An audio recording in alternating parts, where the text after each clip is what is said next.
Well, hello everybody. This is Owen Fitzpatrick here. Thank you very much for joining me on this very special webinar. I know I'm speaking to you, and I'm actually speaking to you from Japan, and I've just arrived here the last couple of days. So it's fantastic that technology allows us to be able to share this event with you.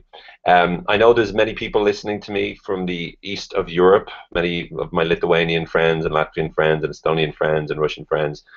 So I really hope that this webinar is of great value to you. Of course, today I'm going to be talking to you about a very important topic to me because, of course, what I do for a living is I speak.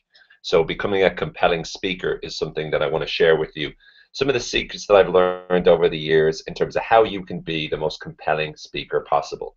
Now, speaking of compelling speakers, I was absolutely honored and delighted to be not only a speaker but also a participant in the Forum 1 event in June 1st and 2nd, 2013, which of course hosted Sir Richard Branson. So I was honored to be on the same stage, sharing the same stage with them in terms of, I think I opened the event as the first speaker and Richard closed it as the last. But of course there was some incredibly great speakers on there. As you can see, there's thousands of different people that attended that event, in June in 2013, and it really was a wonderful, really wonderful experience.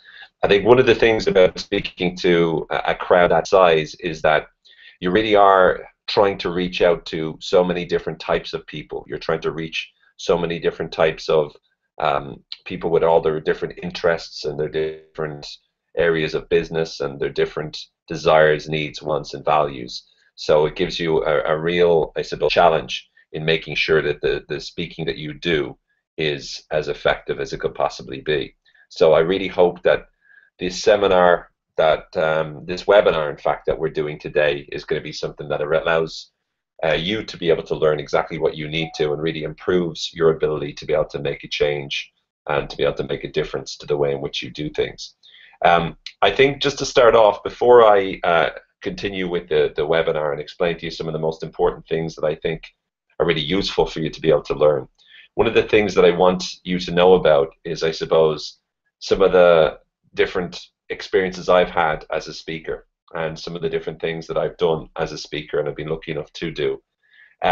When we talk about communicating, when we talk about being able to stand in front of an audience and make sure that you get them to listen to you enough so that they're not just paying attention but that they remember your message, you need to be able to figure out how can you make the changes you need to make. How can you be able to not just impact or inspire them, but how can you enhance behavioral change in the people that you talk to? So when you think about that, you need to be able to understand how emotions work as well as how the logic works, how thinking works. I've been lucky enough to speak on stage, as I've said already, with people like Richard Branson, and I've also been lucky enough to co-author a number of books with Dr. Richard Bandler. Now, Dr. Richard Bandler is the co-creator of the field known as NLP, Neuro-Linguistic Programming. And in order for you to be able to understand what NLP is about, while I'm doing this talk, I'll also give you a brief background or understanding about the most important things you need to know about NLP and also the psychology of persuasion, so that you can understand exactly how you can communicate most effectively with other people. I've been lucky enough to work with some Olympic athletes, some top sports performers. I've worked with billionaires, I've worked with CEOs, I've worked with many different types of successful business people. And the reason that most people will hire me, or the reason that I do the seminars that I do, is largely focusing on influence, helping people to change, helping people to make the appropriate, I suppose, decisions when they communicate about getting the message across. How do you get the right message to the right people at the right time? So that's what I'm going to be focusing on, and what I'd like you to do is make sure that if you have any questions, there's a place just below this to be able to ask questions. So if you have any questions at all, just put your question in there, and I'll be forwarding at least some of the questions that you put in. So I'll do my best to give you the best answers I can to whatever questions they select for me from the box below. So if you have any question, once again, please put them in the box below. And again, I really do ask for your feedback and for any information that you'd like from me. This hour is specially focused for you, so I want to make sure that you get all the value you possibly can from it. I will be coming to Lithuania very soon to deliver special events such as the Power to influence and also advanced persuasion strategies. More on that later. But in this webinar, I want to share with you everything I can about how to become a more compelling speaker and really how to create a compelling speech for business meetings, for conferences, for sales presentations, and other special events. And again, I really hope that this is of value to you. And again, please let me know if you have any questions on it. So let us begin and let's have a look at what this webinar is all about and what I want to focus on with you in terms of this webinar to make sure that you get all that you possibly can from it. You know, a lot of people talk to me about what makes a compelling speech or what makes a speech compelling. Many people think that what makes a speech compelling is that you have someone who's very charismatic on stage. And again, charisma is a subject that I've always been interested in, always focused on, always been studying since I was very, very young. And that definitely impacts on how effective your speech will become. But really, if you see the amount of people that, for example, crowd into certain talks, such as the one in 4-in-1, the thousands of people that we had to speak to, one of the things you'll remember is that making a compelling speech is about ensuring that you do a number of things really, really well. You see, when you're trying to win over an audience, you have to be thinking through not just what makes you stand out, not just what engages people, but also what entrances people, really. So it's not just good enough for you to be charismatic in and of itself. You also need to learn how to understand certain dynamics of structuring the speech that you communicate to the audience. You have to understand, well, as a speaker, how do you get attention from the very beginning? How do you get people to pay attention and listen to you and to understand and to follow along with what you're saying? To be able to make sure that you're able to get the point across, how do you prepare for your speech? What kind of research should you be doing in order to impact all those people? And also, how can you use stories? You know, one of the things that you'll notice about some of the most powerful or effective communicators out there is that they have a wonderful tendency to be able to use stories to be able to get their point across. So how can you begin to use stories in order to be able to get your message across in the most powerful way? And also, how can you make it memorable? How can you be able to communicate with people in such a way that when you communicate to them, they're not only listening to you, but they remember what it is that you've said to them. And again, that's really important for you to be aware of.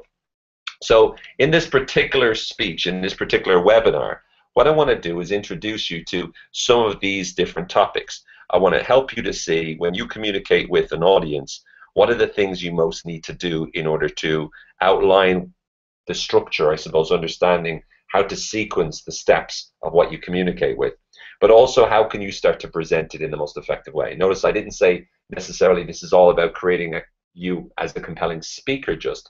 It's much more about the structure of the speech itself, how to ensure that when you communicate to an audience, the speech that you have yourself is a speech that allows you to be able to impact business meetings, to be able to impact conferences, sales presentations, and other special events.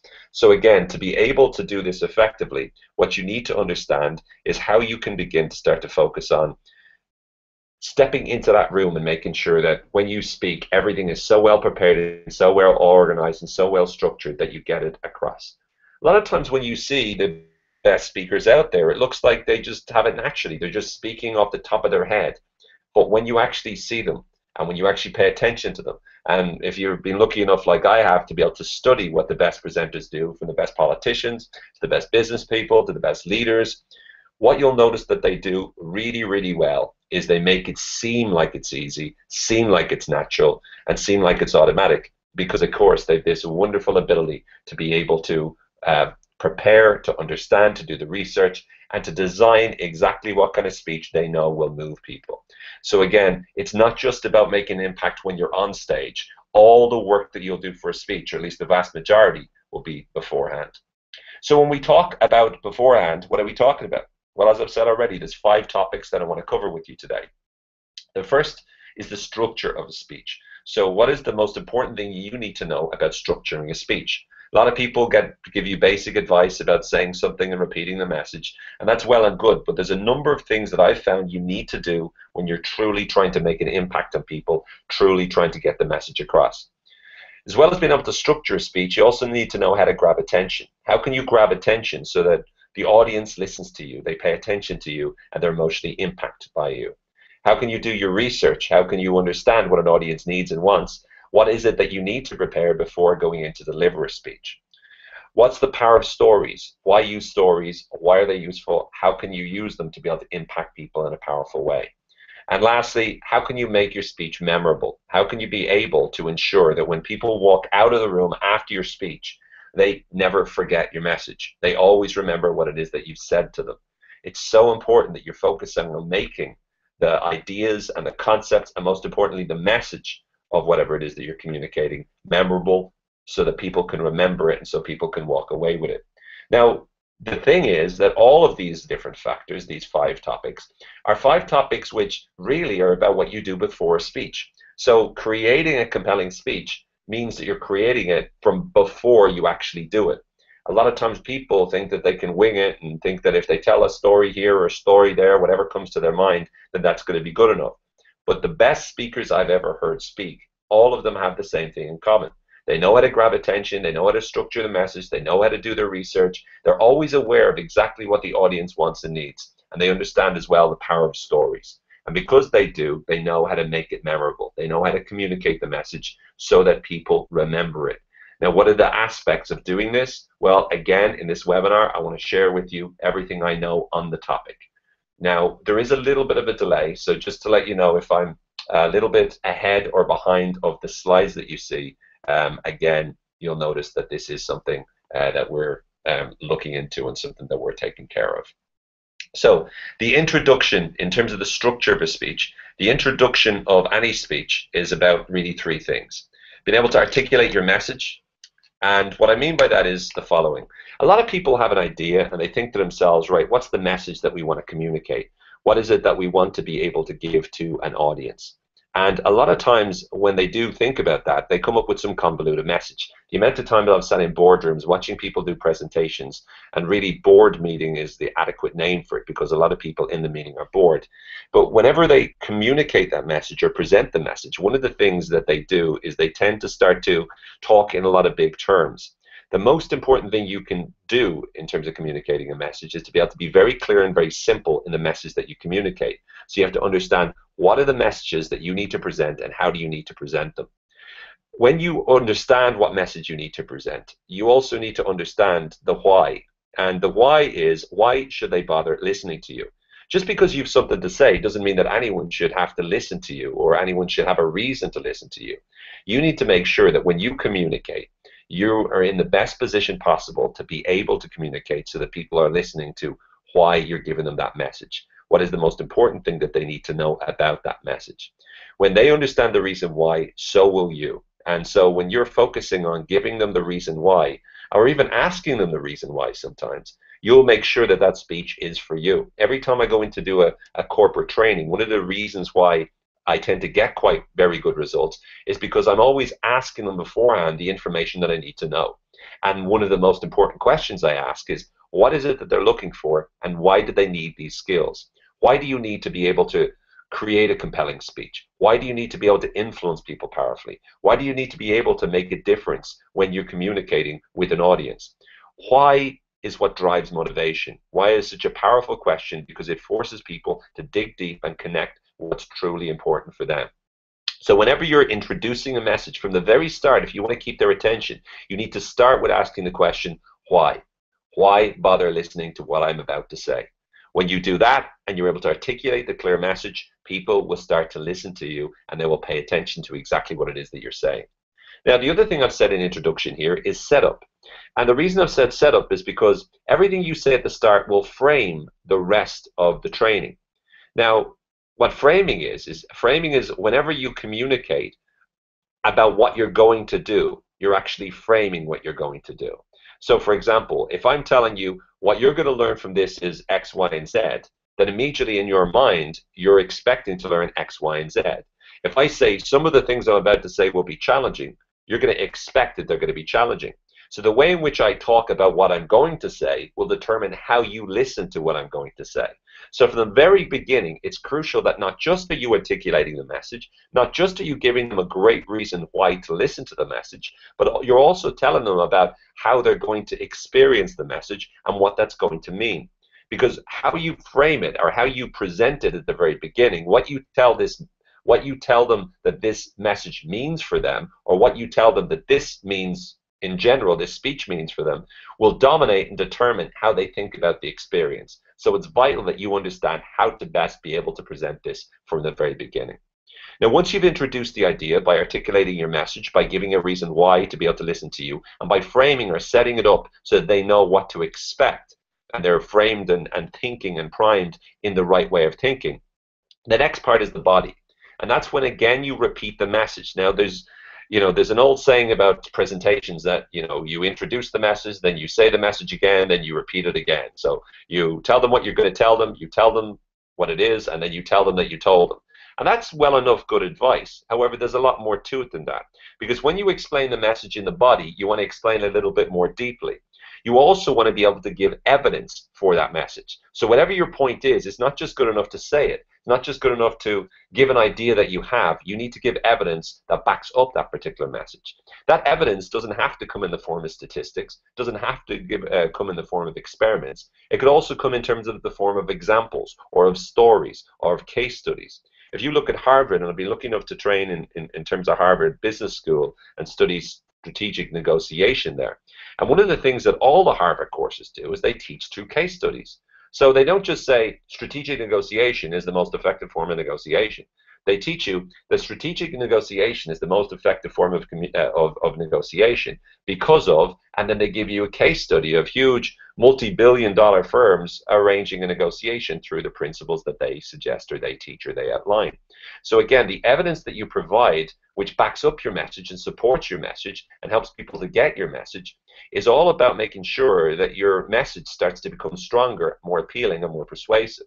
Now, again, there's many things that you can do once you learn more about the art of influence, about how to make sure that your message is as persuasively put as possible, using the right language, for example, using the right form of logic, being able to create and attach emotions to your message. But primarily, a lot of that will come about from your use of evidence or use of stories or use of examples or case studies. The more you do that, the more you back up in the audience's mind what is it that you're trying to say to them, the message that you're trying to communicate, which is very, very useful and very, very impactful.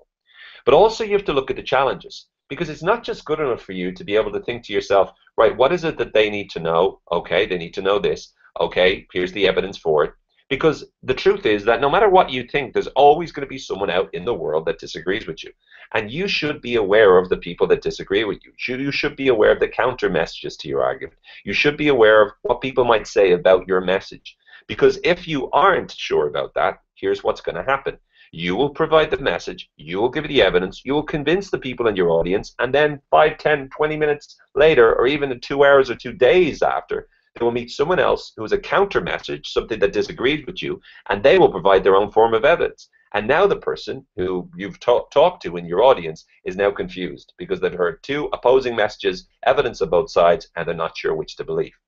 Now, the truth is, if you can bring up the challenges ahead of time, or you know what the challenges might be, and you can present them to your audience, but you can counter them and take care of them and inoculate against them and challenge them themselves, then you have an advantage, because then when your audience do leave and do meet people who might disagree, they know how to prepare themselves for that potential disagreement.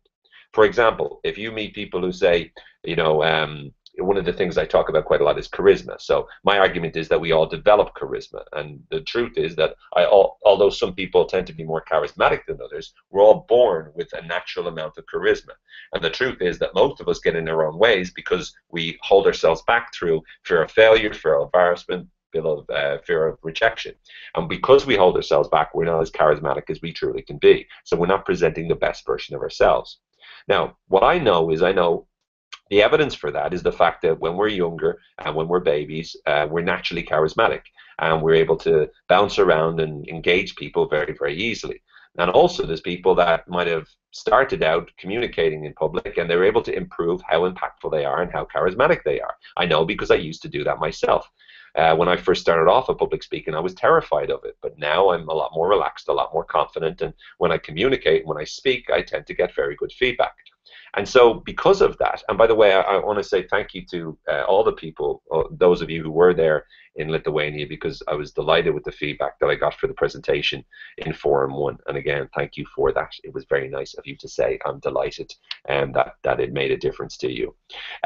But getting back to it, the truth is that the feedback I'm getting now on speaking is vastly different than I would have gotten when I first started. Reason being because I'm more, I suppose, interesting to listen to now. I'm more charismatic than I was now.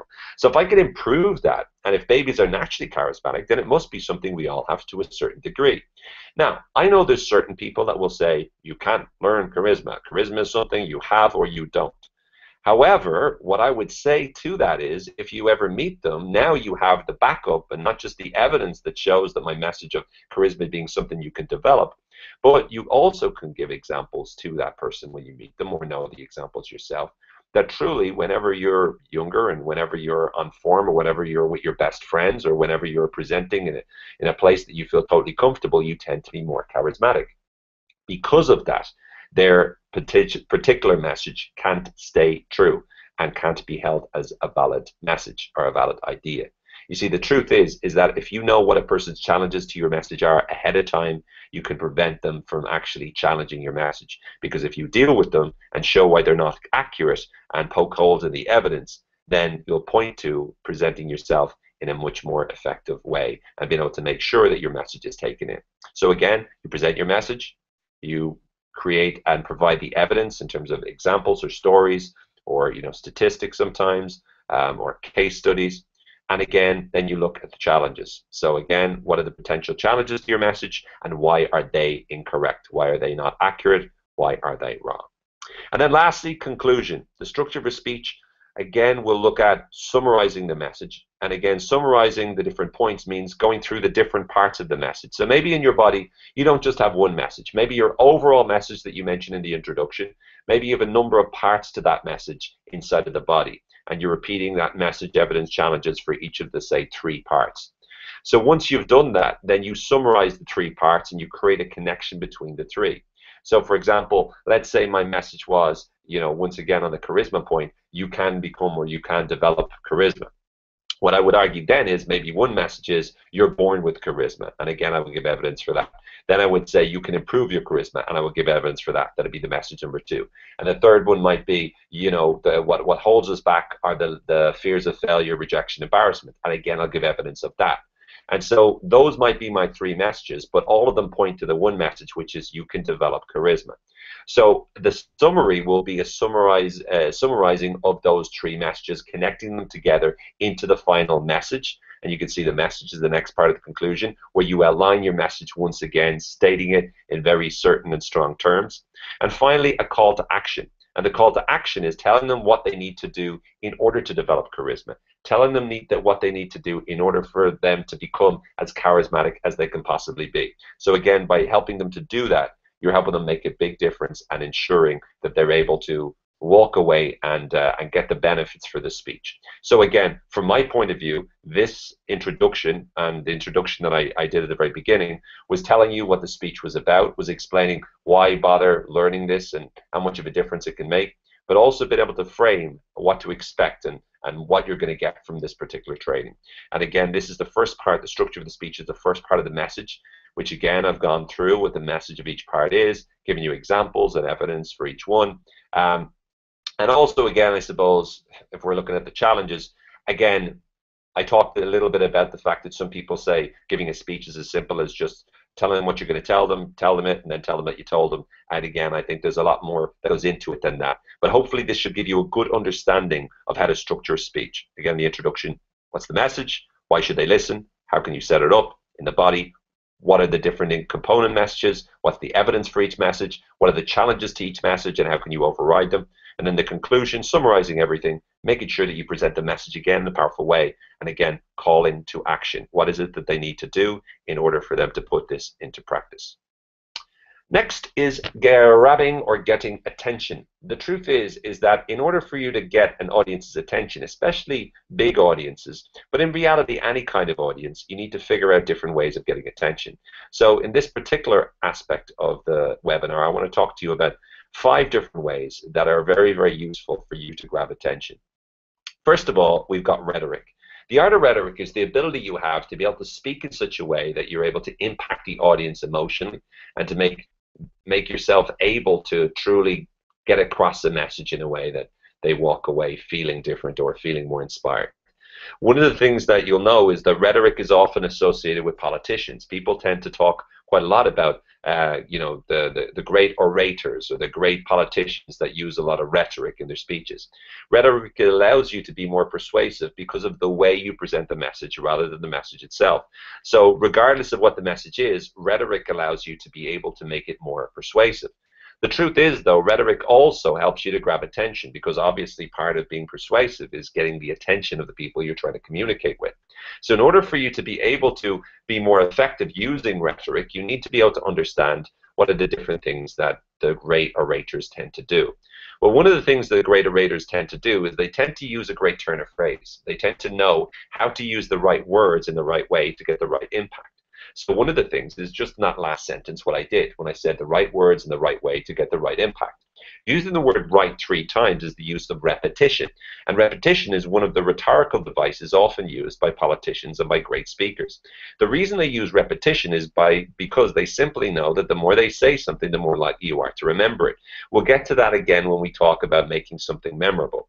But in reality, it's not just about getting them to remember it, it's the fact that it's used in 3 times. For whatever reason, there's a rule of 3 in rhetoric which says that whenever you're trying to communicate something, if you use the rule of 3, in other words, if you say something in a triad in terms of a 3, then people are more likely to be able to take it in and it's more likely to get people's attention and it's more likely to elicit what they call a claptrap. Now, what a claptrap is a claptrap is whenever you get an audience to feel like they should clap. This is something I've experimented with a lot, with I've had a lot of good fun with at different times whenever I'd speak to different audiences on topics. Simply by the way I say something, I make the audience feel more likely to clap. So it's almost like by the rhythm with which you speak, and again, rhythm is another rhetorical device, but with the rhythm with which you speak and using that triad, that rule of 3, and repeating something, it makes the audience feel more like they want to actually clap. So if I was to talk to an audience now, I might say, and we were in an auditorium, I might say, because the most important thing is that you need to speak in the right way, to the right people, with the right message. Now, again, we're not going to hear any particular clapping right now. Why are we not going to hear any clapping? Because this is a webinar, and at the moment, unfortunately, the only person I can hear is myself. But the way in which I presented that, if I was to present that in the middle of a speech, or especially towards the end of a speech, that creates a feeling in the audience that makes them more likely to want to clap. It does so because, again, there's something about the form of a 3 that makes it the end of a list. If you say, it's not about this, it's about this, and it's about that. If you say, this is about 3 things, first, second, and then finally, then again, it creates this impact on the mind, impact on the brain, which allows you to truly inspire people more effectively. Again, getting an audience to clap means that you're moving them quite successfully and you're making them more interested in what it is that you have to say. So again, little tools like repetition of a message, little tools like repeating the same word 3 times or the same phrase or the same expression 3 times is something. If you ever listen to Obama or you ever listen to John F. Kennedy or you ever listen to Martin Luther King, notice I'm doing it right now, by the way. If you ever listen to any of those 3, you'll notice that all of them will use repetition. All of them will use the rule of 3, and all of them will use a particular rhythm which allows them to get the right result, just like I've given another example there. So I hope rhetoric makes sense, but I can guarantee you using it, it will help you to grab attention, it will allow you to get attention, it will allow you to keep attention. Okay, next is stories. Of course, the truth is we're going to talk a little later about the power of stories, so I won't dwell on this. But I will say that whenever we talk about stories, the different examples I've given you, again, every time you tell a story, you interest people. Because stories are the way in which our brains function. They're the way in which our brains think. We learn to think in stories. Again, the Harvard case study method is about telling a story about a company, telling a story about a negotiation, telling a story about how they achieved a particular result. But in reality, whenever you want to inspire someone, whenever you want to get people to listen to you, telling them a story is a great way of doing so, because as soon as you start a story, it makes people interested in how the story progresses. Cliffhangers are often used in stories in terms of on television to make people, badly want to know what happens in the next episode. In terms of great books that are addictive to read, you'll again find cliffhangers at the start or at the end of a chapter, which makes them want to start to look at the next chapter as well. So again, stories are a terrific way of grabbing people's attention and keeping it right the way through. Because when you tell a story, you create that human connection. You create the fact that everyone will relate to one of the characters in the story most of the time. And when they do relate to that character, they'll want to know about their journey.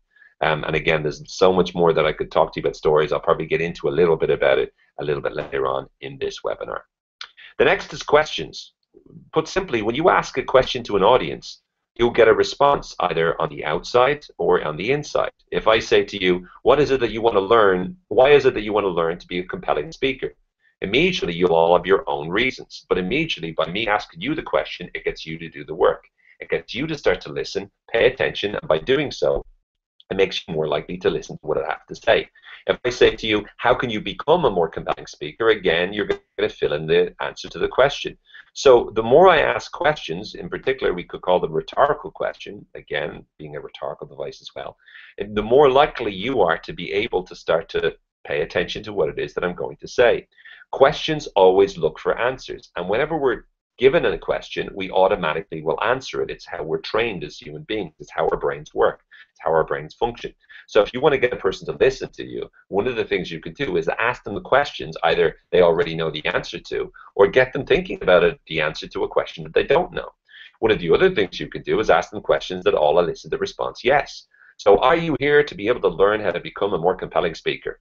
Are you here because you're interested in speaking in a more effective way? Are you interested in being able to grab people's attention and keep people's attention? Are you interested in making more money as a result of being a successful speaker? Would you like to be able to learn how to become more influential and persuasive when you're speaking? Would you like to be able to say the right word at the right time to the right person when you're communicating? You see, all of those questions do the same thing. They get you to answer the question, and in most cases, I'm sure you've said yes, or unless you're listening to this webinar by mistake, but I'm sure you're not, so you would have answered yes to all of them. And if you answered yes to all of them, it makes you much more likely to commit to it, because again, every time you said yes, you committed to agreeing with me, which again builds up the credibility of me in your mind and makes you more likely to keep paying attention to what it is that I'm saying. So when I talk to you about questions, I'm saying that every single time you ask a question, you're asking a question to be able to get a response. Sometimes that response might be yes.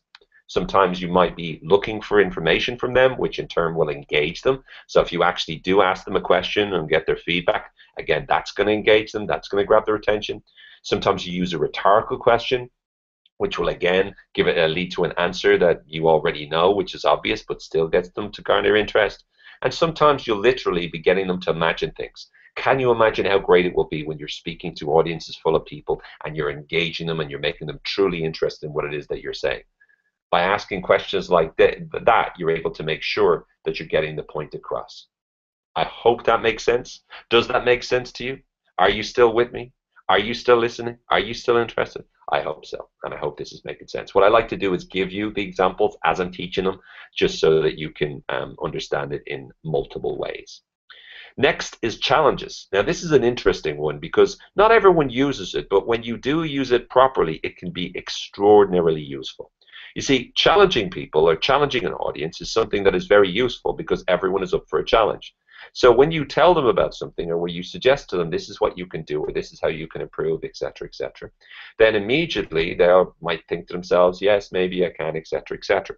But when you challenge them in some way, when you say to them, here's my challenge for you, or the challenge for this audience is, or what's important for us to do if we decide to step up, because when you use terms like that, you put it back on your audience that they're forced to do something. You see, most of the problem that people have with being in an audience is that their attention will wander because, again, they're not required to do anything. One of the things that I'll typically do, and those of you who saw me in terms of Lithuania, and those of you who I hope to see you again very soon, you'll know that one of the things that I do quite a lot is I challenge the audience. I challenge you to be able to respond to me. Now, it's very difficult for me to do so right here and now because I can't see or get any feedback except for the questions at the end.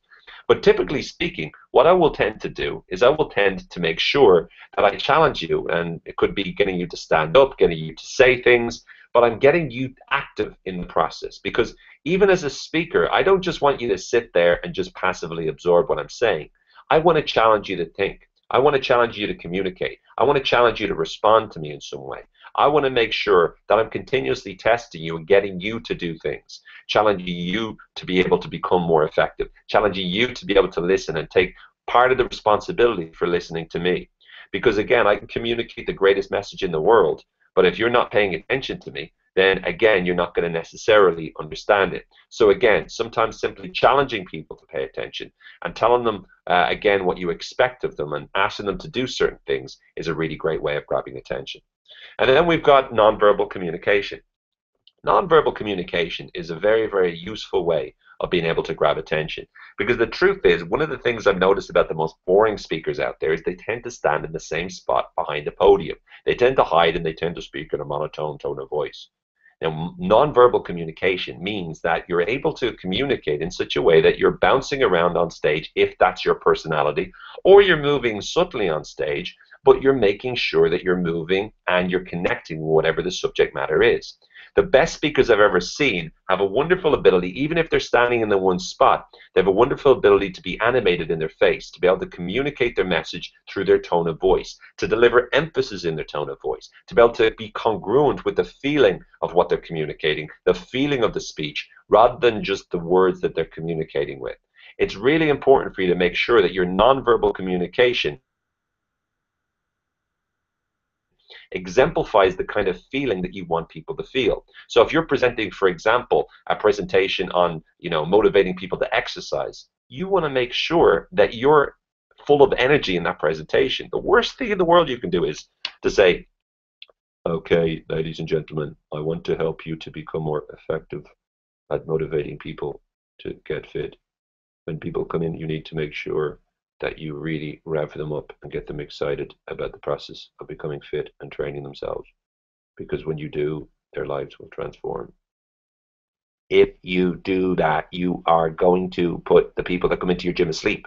The truth is, you need to make sure that what you're doing is exemplifying with every fiber of your being, with your tone of voice, with your facial expression, with your body, the feeling you want to convey. So if you're teaching about relaxation, obviously you don't go over the top and go, okay guys, we're going to talk about meditation and relaxation.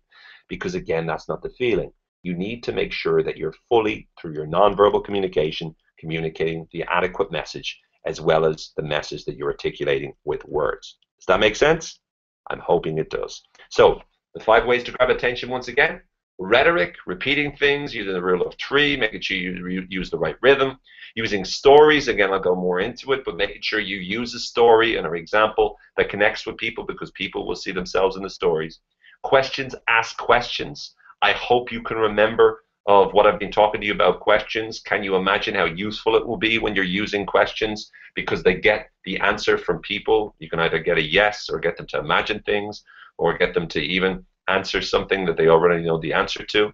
You can challenge an audience. Again, you can get them to do things, get them to respond to you, get them to ask questions like I did at the beginning.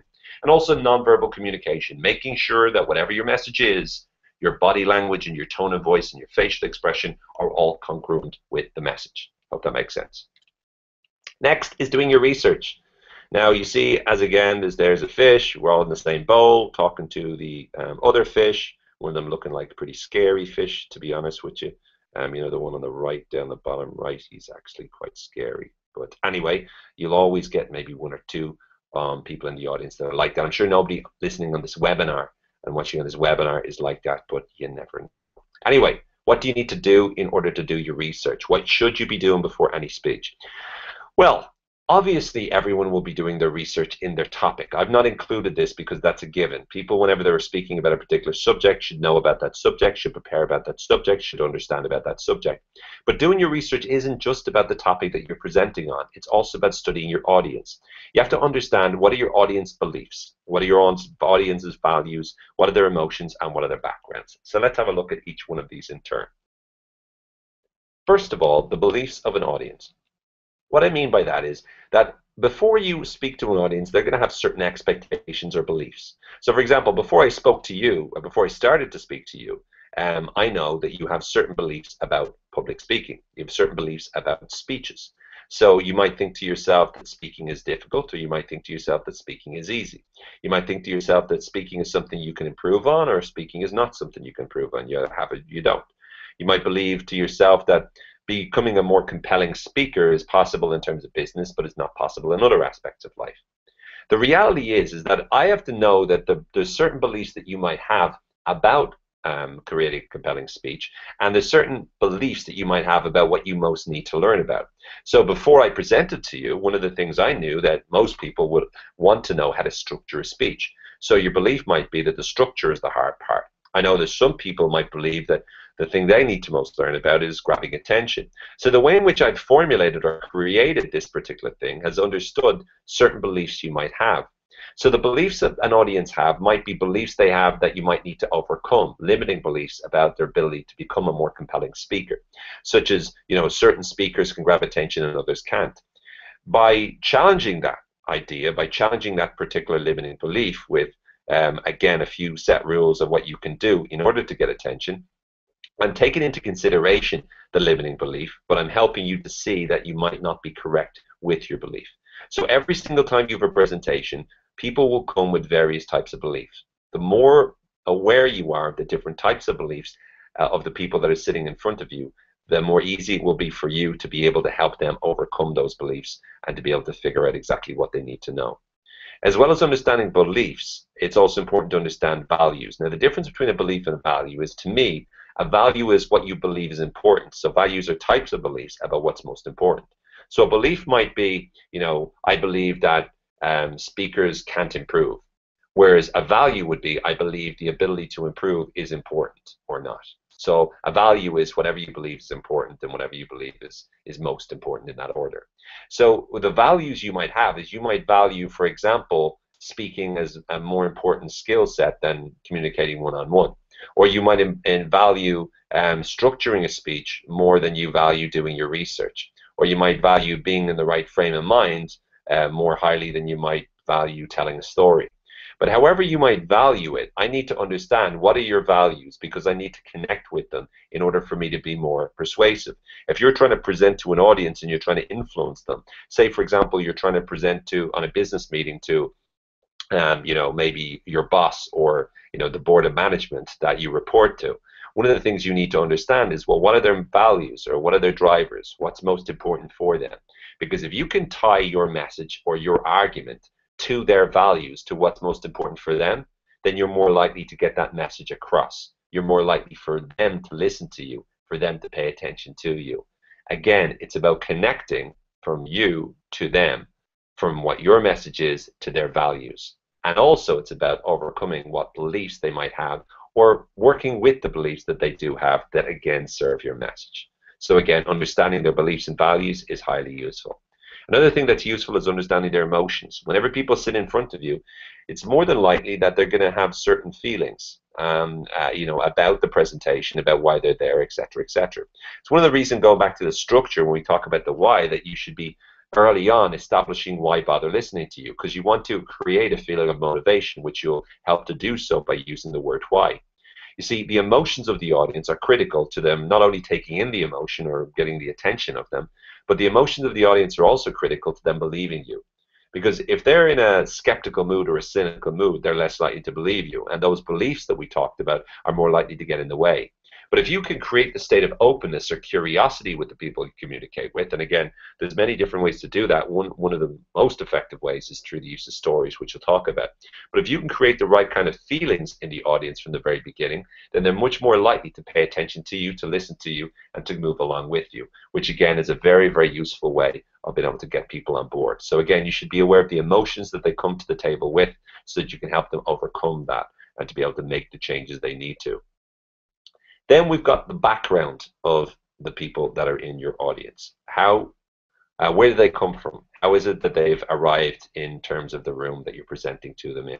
So regardless of what kind of speech it is, in any sort of function that you're in, the truth is that everyone will have a background that they bring to the table. They'll have certain cultural beliefs, certain expectations, as I said at the moment, I'm speaking to you from Japan, so I know that when I come and arrive and I start speaking tomorrow, I know that the people that I'll be talking to will have a pretty different background to me. They have different cultural values, different cultural expectations, different, a different, form of religion, a different past, a different upbringing. So again, I have to be aware of that and do all I can to research and understand where they're coming from. I've been lucky enough to teach in more than 22 countries at this stage, and I've found that in every country, one of the first things I'll do is understand as much as I can about the country, about the personality of the people, about their background. And then I'll also be researching, well, the people I'm talking to, whether in a business or in a different country, what are their background? What is their job titles? What do they do for a living? What kind of experience have they got, the qualifications? The more I know about the people I'm speaking to, the more likely I am to be able to speak in a way that connects with them. So I want to know, what are their beliefs that they're coming in with? What are their values? What's most important to them? What are their emotions? What do they feel as they step into the room? And also, what's their background? What are their history? What's their biography? Where are they coming from? By understanding your audience in that way, by doing your research like that, it makes you much more likely to be able to present the best possible speech. Hope that makes sense. Then we have the power of stories. And the power of stories is all about making sure that you're communicating in a way that people remember. And so there's 4 different aspects of telling good stories, or why stories are particularly important.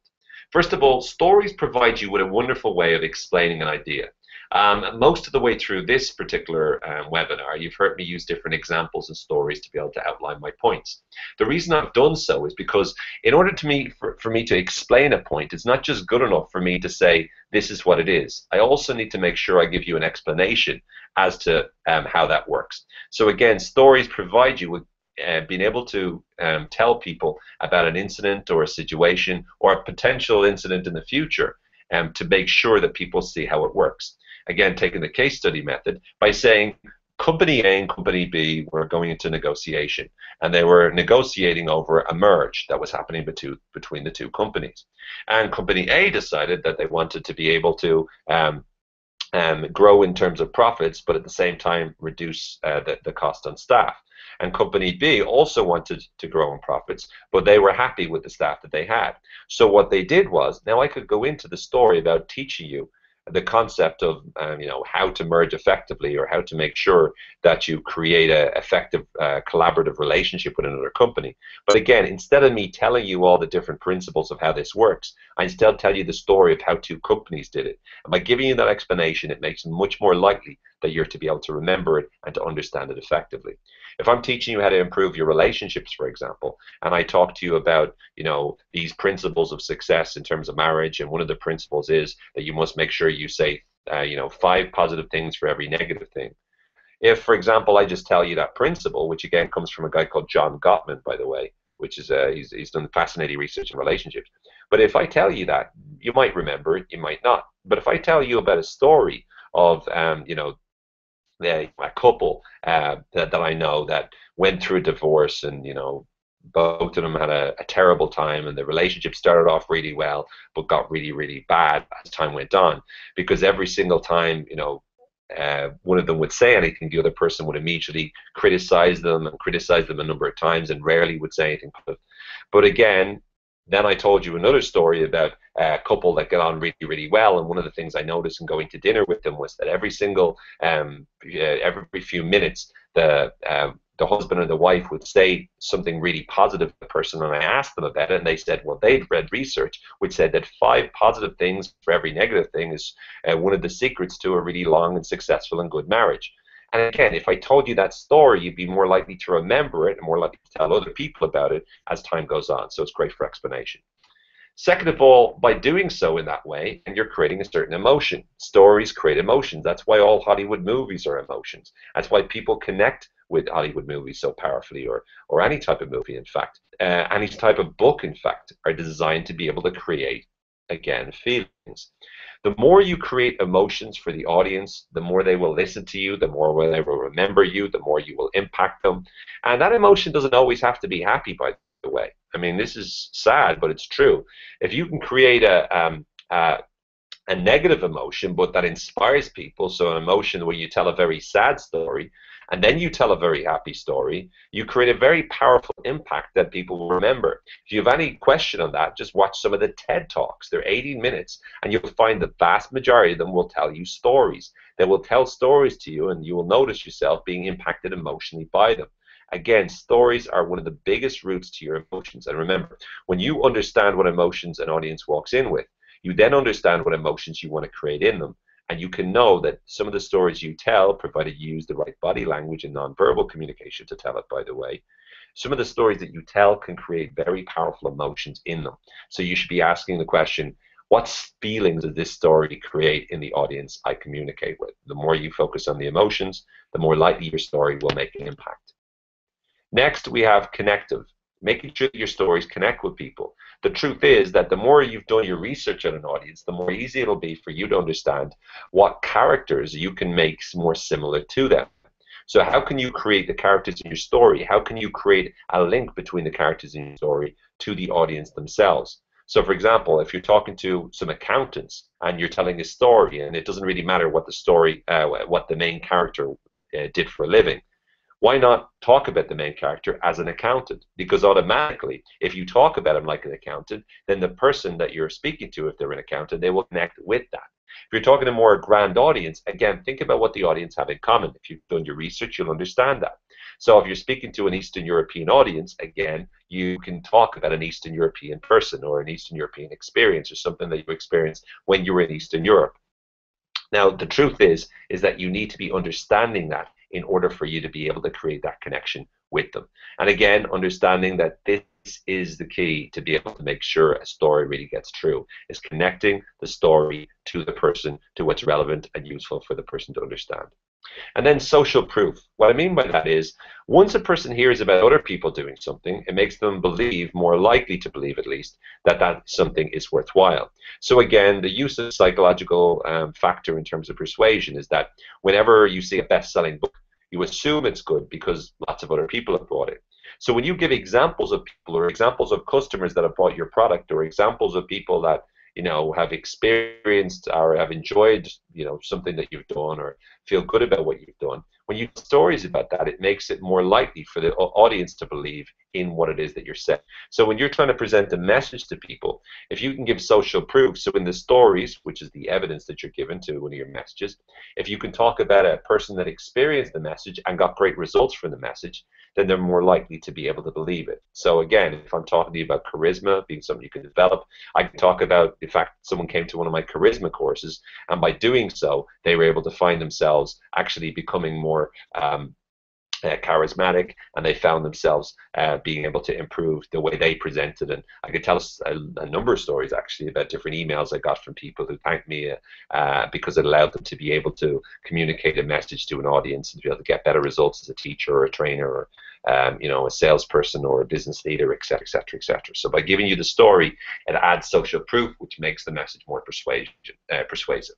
So again, the power of stories could be to provide an explanation, to make things easier for people to understand, to impact their emotions, to connect with them, or again, to make it more persuasive through the use of social proof. And lastly, making it memorable. Again, this is the simplest, shortest, quickest, but most important part of this whole presentation.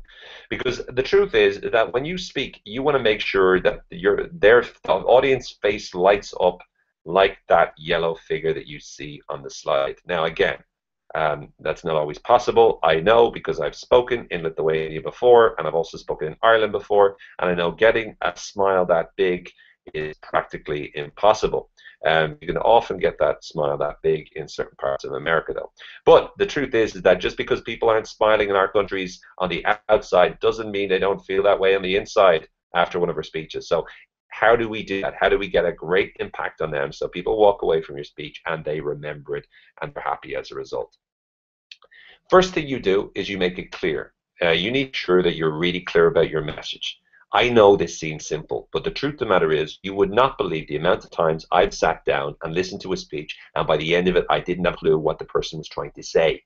Make sure whatever your message is, you're articulating as clearly and as obviously as you possibly can. Make it really easy for people to understand. Make it really easy for people to know exactly what you're talking about. The more you do, the more likely people will be to listen to you. Second of all, make it relevant. Again, what we mean by this is you need to make sure that you're communicating with your audience in a way that works for them.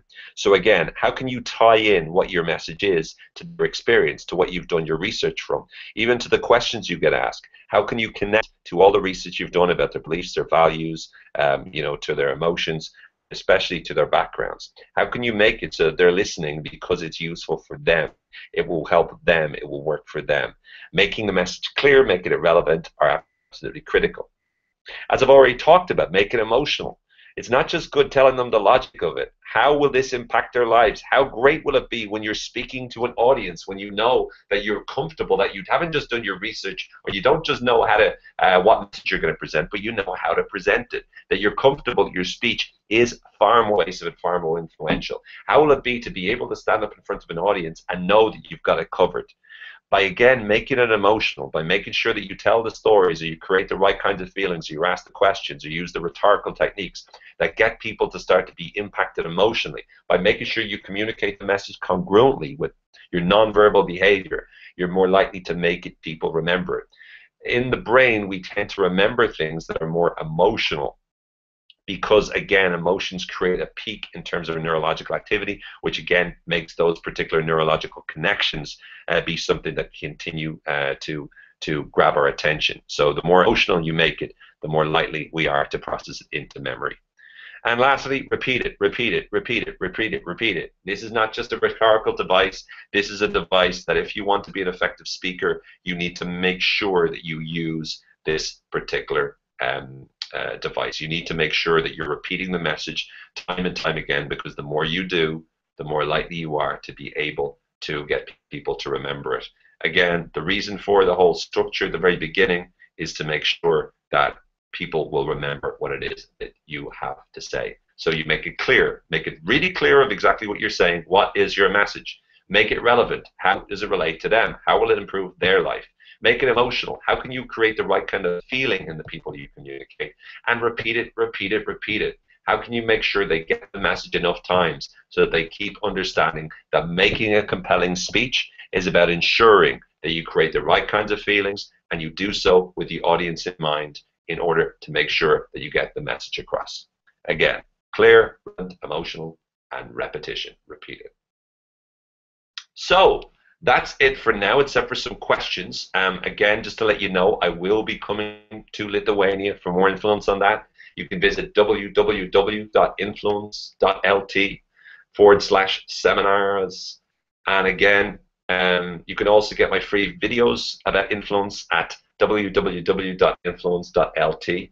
Again, I'm really excited to be returning to Lithuania. I'll be talking about, Lithuania, the power of influence. I'll be talking about making sure that you understand advanced persuasion strategies. Those two are really, really important seminars for me, because from my point of view, one of the things I'm always interested in is what changes a person's mind. What allows a person to start to listen, what allows a person to start to think about what it is that you're saying, and what allows a person to be able to be moved in a particular direction. How can you impact them emotionally?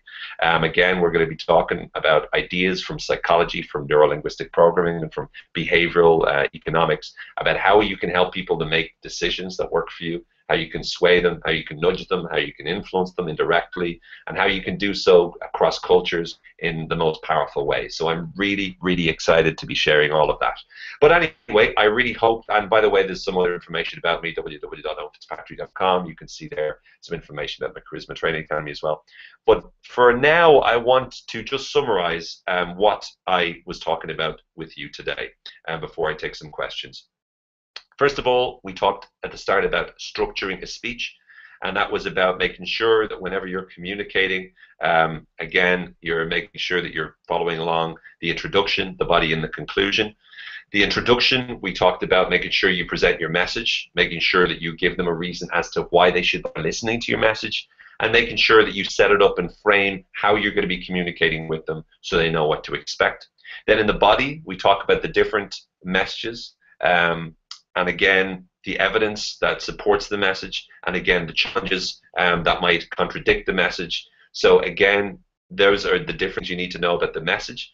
And then lastly, the conclusion, summarizing everything, being able to present the message again, and again, giving a clear call to action of what people to do. Then there was grabbing attention. We went through rhetoric, the art of repetition, the art of the rule of three, being able to use the right rhythm. We talked about stories and their emotional impact and how to connect with people. We talked about questions, asking the right questions to get the audience to answer, challenging the audience to do things, and also using your nonverbal communication, your tone of voice, and again, your body language, etc., etc. Doing your research was about studying your audience's beliefs, what they believe about you and the presentation and themselves, what their values are about what's most important, what emotions they feel, and their background as well, where they come from. The power of stories allows you to be able to provide an explanation, create an emotional impact, connect with them, and also to be able to use social proof to make it more persuasive. And lastly, memorable is about making it clear, making it relevant, making it emotional, and repeat. So again, I hope that all of that made sense. And again, I really hope that you found value in this webinar. Now, let's get to a couple of questions. First of all, we've got from anonymous participants. Hello, Mr. and Mrs. Anonymous. How do you use jokes in your speech? And second of all, what are the best ways to create persuasive and a fun speech? Okay, so let's use jokes in your speech. Let's tackle that one first. The best way to use jokes in your speech is really in a way that you don't need them to laugh in order for the jokes to be effective. So you can use jokes at the very start. It's one of the other ways that you can use to grab attention. So for example, you can tell a joke at this very start. If those of you who are at the Lithuanian seminar know that I told a joke or a story about a Lithuanian guy that was on a train with a businessman, and there was this whole story, and at the end the Lithuanian turned out to be really clever and stuff like that, and was making money off the other guy's back. And again, the reason I told that was it not only broke the ice, but it also made a particular important message about Lithuanians in general, about their attitude. So whenever you tell a joke, don't just tell a joke for the sake of it. Always figure out how can you connect it with something to do with the audience, because if you do that, then you don't need them to laugh when they laugh. And by taking the pressure off you like that, it avoids any kind of awkwardness, and it means you're much more likely to be able to get the message across. So again, whatever jokes you tell, and again, telling a joke is an art form. The secret with telling a joke, by the way, is to try to reduce the amount of words that you use in the punchline. The punchline comes at the very end. So let me give you an example. If, let's say, for example, there's a joke in English, I'm not sure how it translates, but I'll explain it. Basically, the joke goes: a man walks in. It's not, by the way, it's not very funny, but I'm just using it for purpose sake. The joke is: a man walks into a bar, he hurts himself.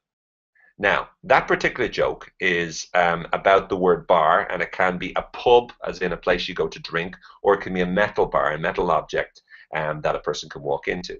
And when I say a man walks into a bar, everyone thinks of a man walking into a pub, and then I say he hurts himself, and people realize it wasn't a pub, it was a metal bar, which produces the reduction of conflict, which makes people laugh.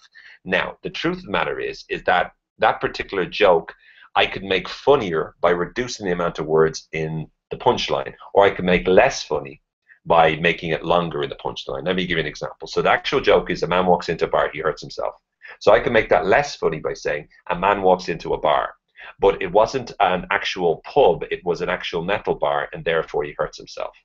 Now, that's not very funny told that way. However, I can make it funnier by saying it like this: a man walks into a bar.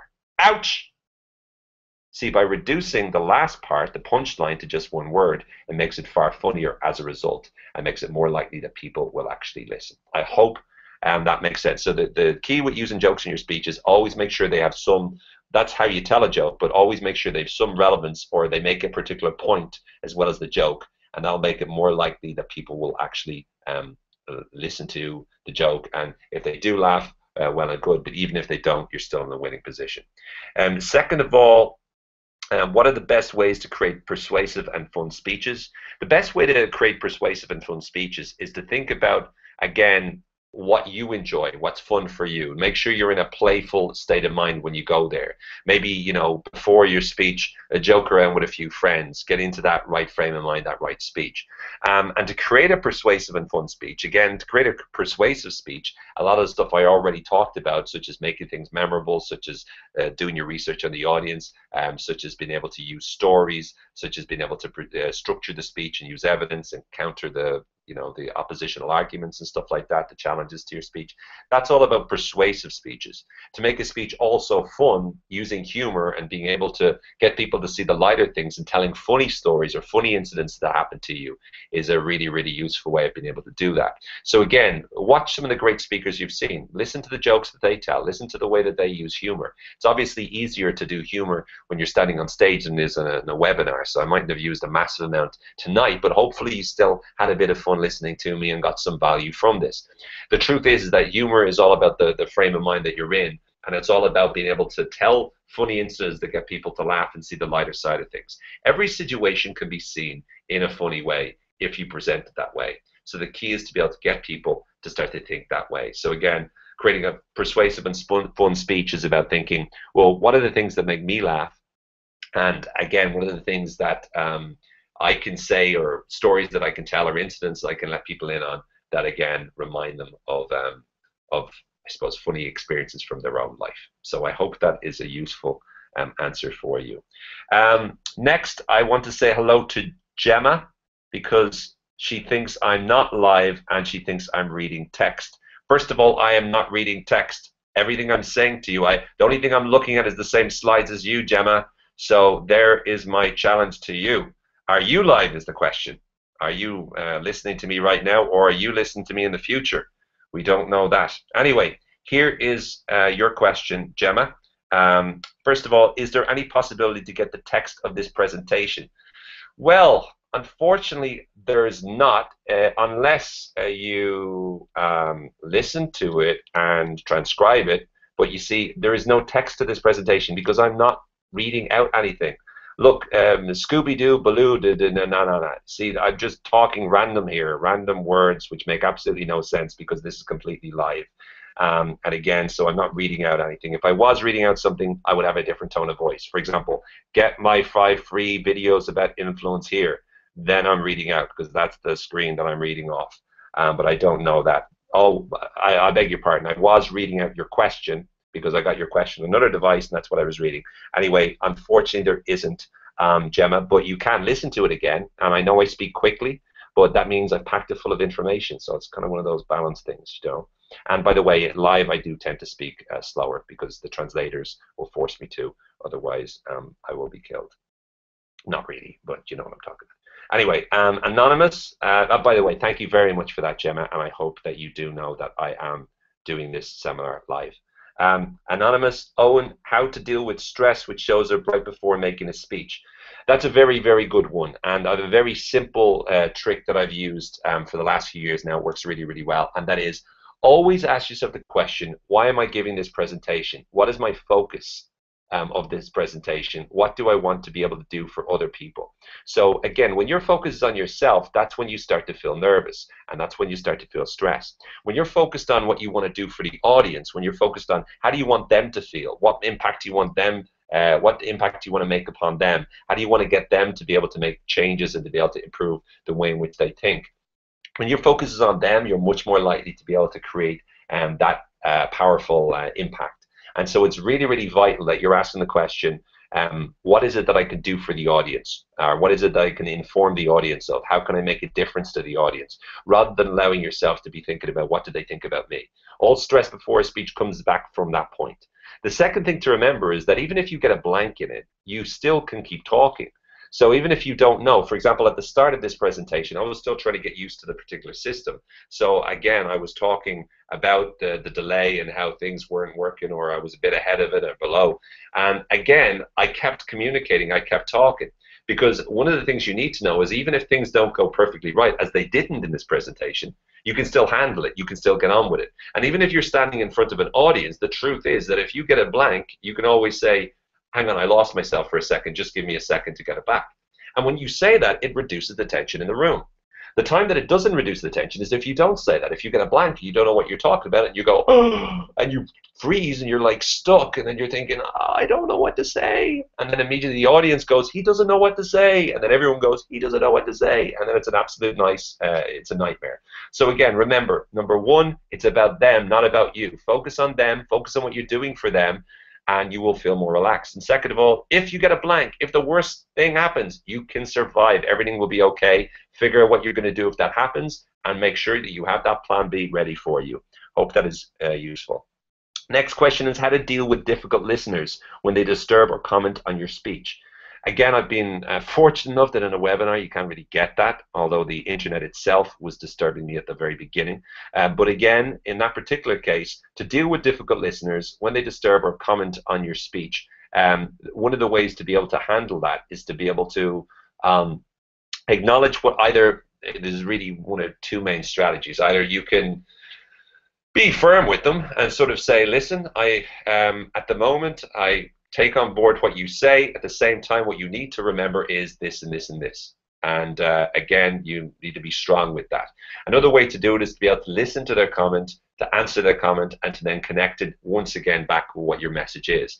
If it's repetitively disturbing or commenting throughout your speech, you need to be able to set down ground rules for them and to be able to explain you need to present what you need to present right now. And afterwards, if they have a question or if they have a comment, they can say it after the presentation. But you have a limited amount of time and you have a lot of information to get through, so it's very important that they allow you to do that. And again, you can do that in a respectful way. The key is that the tone of your voice will often determine how respectful you sound. So the key is to make sure that when you communicate it, you do so with respect to the person. Again, many of you might have seen a couple of different examples of some comments that were in the middle of the presentation when some of us speakers were on stage. And again, the different ways that we handled it, again, was helping people to realize this is a speech right now. We're communicating an important message. We will take the comments, but they have to be given at the appropriate time because we want to make sure we get the message across first.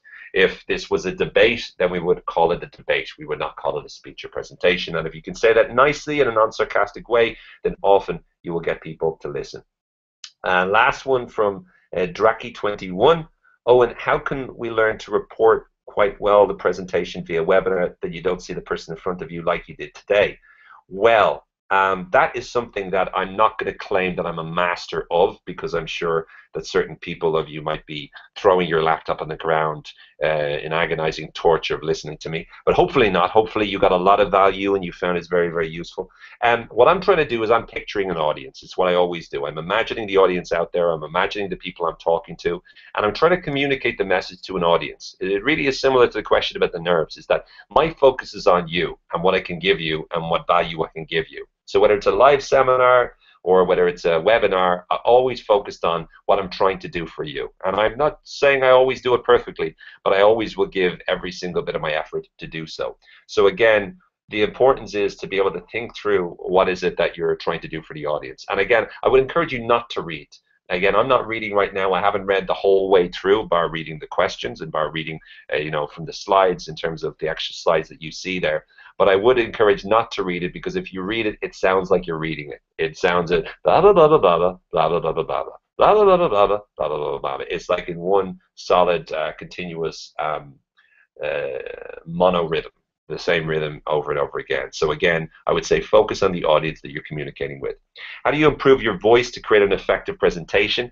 What I would do is, again, lots of sometimes I talk about this when I talk about charisma. I've learned a lot from a great voice coach I've worked with in Ireland, and he talks about making sure that you have different rhythms in terms of you've a modulation of your the volume at which you speak, the rhythm at which you speak, the different tones that you speak, and also the pace of which you speak. So sometimes I'm making a point and it will slow down. Other times I'll say things a lot more quickly. And again, when I'm making an important point, I'll often slow down. I'll often say it a little bit more loudly, and often I will use a particular tone of voice to emphasize that point. So again, what I try to do is, try to vary my voice and vary the pitch of my voice, vary the pace of my voice, vary the rhythm of my voice. I'm also using the rule of 3, as you can see as well, time and time again. But what I'm also doing is I'm connecting with the emotion. So I'm allowing the passion of what I have to talk about. I love talking about speaking. I love talking about influence, persuasion, charisma. I love talking about these topics. So when I talk about them, I naturally feel fired up. It naturally comes across in my voice. I'm congruent to the way I communicate with it. And therefore, I also tend to speak quite quickly. And again, when I slow down, you can still hear the emotion because, again, I'm very passionate. So I hope that answers your question. And again, thank you for your answer, Owen, in advance. Well, you are very welcome, Draki21. You are also very welcome, Gemma, if you're still listening. And to all the people called Anonymous, you are very welcome as well. That's about it, unless I have any more questions. I don't think I do. So thank you very much for all of you taking the time out. I'm sorry we went a little bit over on this. I just wanted to make sure I gave you as much value as I possibly could. Again, I know parts of it I went through quickly, etc., but you have this and you'll be able to look at it again.